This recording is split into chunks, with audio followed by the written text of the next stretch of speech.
What's going on, guys? So, as a lot of you guys know, today was day one of two of Jaguars joint practices with the Buccaneers inside of the Miller Electric Center. And I got to tell you guys, I went today and it was pretty awesome. First of all, the Miller Electric Center is just an awesome practice facility. The seating, first of all, is awesome because it's elevated and you get to really see both of the fields really, really well. I remember before this was built, the stands were kind of in another direction, and a lot of times, if the players weren't on that first field next to you, then they were on the second field or the third field, and you really can't see much over there. But with this new practice facility, wherever the Jaguars are, you can like really get a good vantage point of like what's going on. So that was really cool. Of course, it's shaded, and there's even like fans and also the breeze from the ocean. So really, it's just a 10 out of 10 fan experience for us Jaguars fans. And it was really, really fun practice today. This was the one and only practice I'll actually be able to go to. I actually took PTO today off of work to go down to Jacksonville. So I left around 6:30 a.m., got home at 3:30 p.m., and really was able to make a full day out of it. And I'll talk more about really what I saw today tonight on Club Jaguar at 8:30 p.m. Eastern time. So definitely check that out. But yeah, I think what was awesome about this practice was that it was like 80% like 11 on 11s. You know what I mean? The Jaguars, and a lot of times it was like, it was stacked. So I guess I should say like, on when you're looking at the fields on the left, it was Baker Mayfield and the Buccaneers offense against the Jaguars defense, and on the right, it was Trevor Lawrence and the Jaguars offense against the Jaguars defense. And staggered is the word I was looking for. So over there, you'd see Trevor Lawrence drop back, make a play or whatever, and over there, you'd be able to see something that the defense is doing. So it was just like, man, it was really, really awesome for us football junkies, especially since you really don't get to see much during the preseason, from the starting units. We won't see any Trevor Lawrence this Saturday, and, we might see a little bit of him next week, but that's about it. So, really, with this one, it was just really, really fun, just all the 11 on 11s that we were getting. And Trevor Lawrence today, super sharp. I mean, by far the best I've ever seen Trevor Lawrence actually at a Jaguars practice.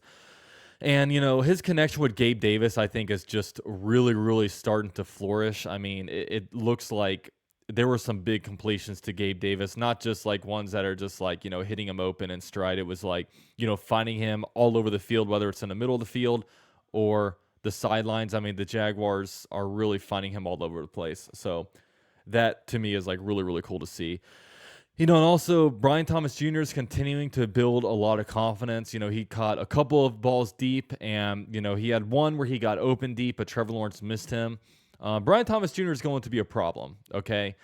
He's got a lot of potential behind him, and he's got the vertical speed. Also, he has a horizontal speed. We haven't seen too much from him, really, when it comes to what he can do in the horizontal game, like, be able to catch a slant and keep running, but like he's exciting. There's a reason why the Jaguars drafted him in the first round. He has all the potential in the world, and the Jaguars finally have a young receiver that can really grow with the Jaguars. So that one is really, really cool. And also, just the Jaguars did a lot of red zone stuff, and the Jaguars offensively were really, really good in the red zone. Trevor Lawrence was just threading the needle, finding guys all over the place, whether it was, like a Parker Washington on the sideline or, an Evan Ingram in the back of the end zone. And, if you guys have Twitter or Instagram or whatever, really go out there. There's a lot of highlights from today that was actually able to be posted on Twitter. So go out there, check out some of the stuff, some really, really good stuff from the Jaguars today.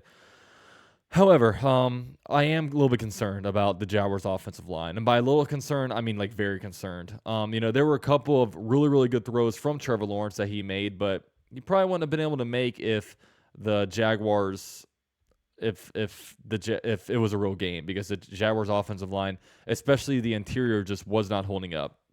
And of course, they have Vita Vea, who is a complete force in the interior.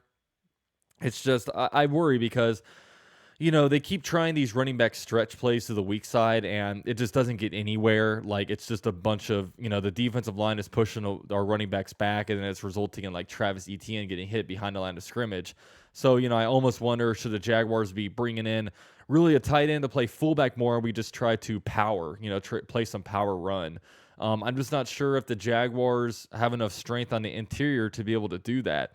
I just don't know. really with this Jaguars offensive line, it's almost like we just need to really come out and pass the ball a lot and try to make teams fear the pass game, and that opens up the run game. It's just how it's going to be, and it's really, really tough. And I'm not sure if, I know there's some popular theory about Cooper Hodges having a good game last week. Should he replace a Brandon Sheriff? I mean, I don't know. I mean, yeah, Cooper Hodges had a good preseason game, but it's preseason and you're not playing against starters. You're not playing against Chris Jones in the second and third quarter. You're playing against, whoever out there. So it is concerning to me, the running the offensive line play. I'm not sure if they try to make a move for a lineman or what they kind of do there, but yeah, it's definitely concerning to me, and I'm really concerned about it. And really, the only like Travis Etienne hasn't really been doing much this training camp, but Tank Bigsby's actually been finding ways to like kind of hit holes and get some big plays. So I almost wonder if Tank Bigsby role is going to be bigger than we expect it to be. And I just wonder how the Jaguars can help open up the run game. And right now the personnel kind of is what it is, so at this point it's almost like it's up to the coaches to figure out how this can be effective, because I know for me it's a little bit concerning. Now the DBs are looking, or we're pretty much locking down the Buccaneers for the most part. They were really being able to get some PBUs. Of course, the Buccaneers had some wins, against the Jaguars, but I thought the Jaguars DBs did a really good job when it comes to closing speed and stuff like that. The run game from the defense wasn't great. I thought they were getting a lot of big gains, and I thought a lot of holes were opening up. It just, we saw that in the preseason game last week, and I thought we can continue to see that today. So I don't know, with being able to bring back Arik Armstead, if that's going to help us out a lot. I imagine it would, because the Jaguars did pay him a lot of money, and he will have a role for the Jaguars. So that is, that's one guy that I'm definitely looking out for. And a couple things we need to improve. Need to improve on the run game on both sides of the ball, offense and defense. We just need to figure out ways to push people and out physical people. But overall, when it comes to Trevor Lawrence, I feel really good about him. I feel really, really good about the Jaguars' skills units with the wide receivers and tight ends. One thing that's curious to me is that, Luke Farrell right now is in with the first team over at Britton Strange. I don't know if that's a big indictment on like a Britton Strange, that Luke Farrell, a guy going to his fourth year that wasn't very highly drafted and that really hasn't done a whole lot in this league, is higher on a depth chart than a second round pick, from last year. And I know he's going into his second year.